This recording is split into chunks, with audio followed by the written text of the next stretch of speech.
craft some type of slogan or some type of stunt I mean, that's what it is. That's what gets attention. To go in there and identify Kay Bailey. I mean, do you want to, here on air right now, call out Kay Bailey Hutchison for being a Bilderberg Group steering committee member? Kay Perry, Rick Hutchison, that's what I've been saying. You know, there's not much difference between the two.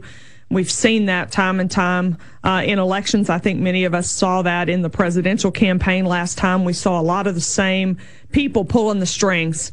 I think we've seen Obama be much more aggressive than we thought he might be, but certainly most of us recognize that it's some higher-ups and some one-worlders that are kind of dictating things. We see that in Texas, even in our leadership and our governor. I just met today with the Texas Association of Manufacturers, and I was told by an individual there on more than one occasion today, we're scared. Our members are scared. I said, that's a pretty big indictment.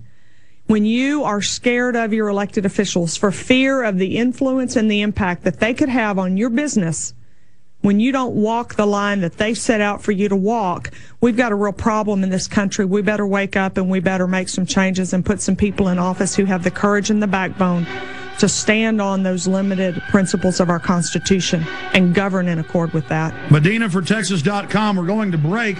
When we come back, we're going to talk about why they're scared. We need a governor to lead a states' rights resistance under the 10th and 9th Amendment and say no to the carbon tax. We're going to talk about your game plan if the people bust their hind end and get you in as our governor. Debra Medina is our guest in studio. But now I might be mistaken.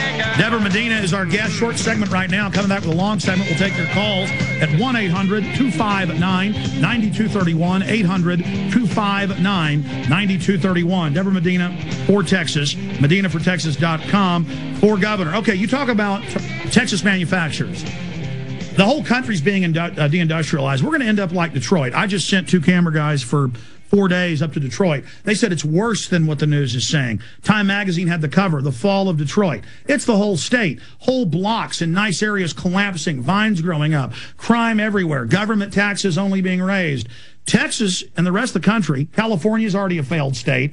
People better be scared. And if we can get a real governor in there to implement the 10th and 9th Amendment, and say, we're not implementing your global UN carbon tax to foreign banks, we could save this state and set the example to turn the tide. California's been used as the beta test for big government globalism. Texas should be and has the people to be the leaders to reignite the flame of liberty on the long march to our destiny of freedom. Debra Medina, as governor, what are you going to do to stop the globalist agenda? You're going to nullify all federal law that overreaches the authority of the U.S. Constitution. You know, Thomas Jefferson told the folks that were afraid of the federal government getting into our business. States don't need to worry about that because it is the unquestionable right of the state to determine when the federal government steps outside of the Constitution and to nullify any law. Texas hasn't lifted a finger to nullify anything under Perry's leadership. We have got to start nullifying. I'm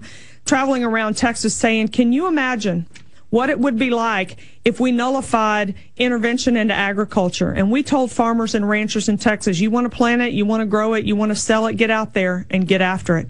What if we told our energy sector, you want to produce, get out there and get after it. We'll keep the federal government off your back. We need the Texas legislature nullifying law, and we need the Texas governor as the head of the executive branch of this great state interposing against federal law enforcement where it oversteps the bounds of the Constitution. Interposition, nullification, the 2 tools available to the state. Long before we talk about secession, we ought to be aggressively using nullification, interposition. We haven't even lifted a finger. And by the way, Perry says he's against NAFTA and GATT and against the Trans-Texas Corridor when he's the guy always pushing it. He literally goes up there, puts on this act. I've been in the same restaurant with Perry when he's meeting with people. It's all intellectual talk. He's all very graceful. But then when he goes out, he's like, I'm a cowboy. We're going to secede. Woohoo. Then the New York Times says, what do you mean? He goes, oh, that's just a joke.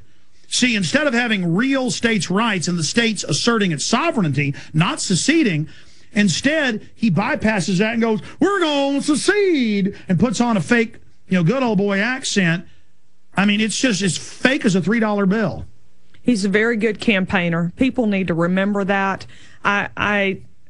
You know, he's smooth and he's suave and he says what he needs to say to get elected. I think people are waking up. I think people all across the state are waking up. The 9/12 groups, the Tea Party groups, are some indication that that's happening. But it started first in that Ron Paul presidential campaign, didn't it? Now, if the controlled globalist liberal arm of the media, MSNBC, CNBC, CNN, they want Kay Bailey Hutchison because she's the Bilderberg. She's the Bilderberg steering committee for the U.S. Okay. I mean, she runs it.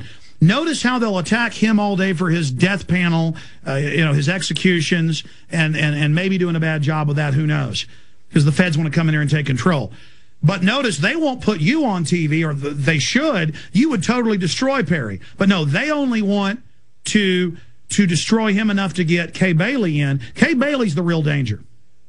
I think there's not much difference between the two. They both have allegiance to. But I'm saying the establishment wants her. Okay. I mean, I know you're smart and understand this. I'm just saying, if you watch the news, they don't want Rick Perry. I mean, he's bad, but I mean, she is definitely the heir apparent. They are both aligned, though, with the same. Oh, absolutely. Mm-hmm. And neither one of them have the best interest of average Texans. Neither one of them have a backbone to support the U.S. Constitution. Neither one of them will advocate for the Texas Constitution. If we're going to be free, and I've been active in politics for a long time, I frequently say, would we know a policy that restored freedom versus one that destroyed it? If it stood up and slapped us in the face, would we recognize the difference? Those nations, historically, that have been the most free and the most prosperous have had in common private property ownership and gun ownership. If we're going to restore freedom in Texas, we better get back to owning our property and keeping uninfringed our right to keep and I agree. And the First Amendment. We'll be right back and talk about that. Calls are coming up for Debra Medina at 1-800-259-9231. MedinaforTexas.com is the website. Don't forget, my new film, Fall of the Republic, is out on DVD. Be part of the Second American Revolution. The answer to 1984 is 1776. Get the DVD at Infowars.com. Make copies of it and give it to everyone you know so they'll understand the globalist master plan from their own words, their own statements. Or call toll-free to get Fall of the Republic, 888-253-3139. You can also download it or watch it in super high quality at prisonplanet.tv. Now, Deborah, I want to go through a list of issues, but you brought up the Second Amendment. The Second Amendment is under attack federally. California is passing laws. Illinois, all these other states that then affect manufacturers nationwide. Montana has passed a law and telling the feds, we're going to manufacture firearms within the state, which is fully under the 9th and 10th Amendment. Give us your stand, your view of the Second Amendment and what you would do as governor to defend it. The founders said not only best you own arms, you better know how to use them as well as any government army. Not only do we need to own guns, we need to be very skilled in their use. We need to restore that. You're not going to see U.S. military or other law enforcement rolling through hurricane-ravaged parts of Texas taking guns from law-abiding citizens like you saw in New Orleans in Texas with Medina as governor. You're not going to see the federal government coming in to Texas deploying the U.S. military in Texas. We're going to recognize that sheriffs are the constitutional law enforcement office in this state. We're going to put them back in charge of law enforcement in their county and hold them accountable for that. Amen to that. Instead, we see the feds funding cities to take over the sheriff's department. That's backwards. The county is empowered by the legislature. It's over the city, but instead it's completely backwards. That's right. We have got to get back to a constitutional understanding, a constitutional republic. You were talking earlier about this notion that a principal role of government is justice, laws that apply equally to all of us. It doesn't matter what your race, your sex, your economic class, your business affiliation is. You live in the United States of America. You live in the great state of Texas. We have a set of laws. This is the republic, and they apply to all of us equally and the same. Absolutely. In New Orleans and even into Mississippi, they went into high and dry, even wealthy areas, and went in and said, you're not allowed to own guns. We're taking them, and didn't even give them back. And the police chief says all the firearms will be taken. And they used the military to do that.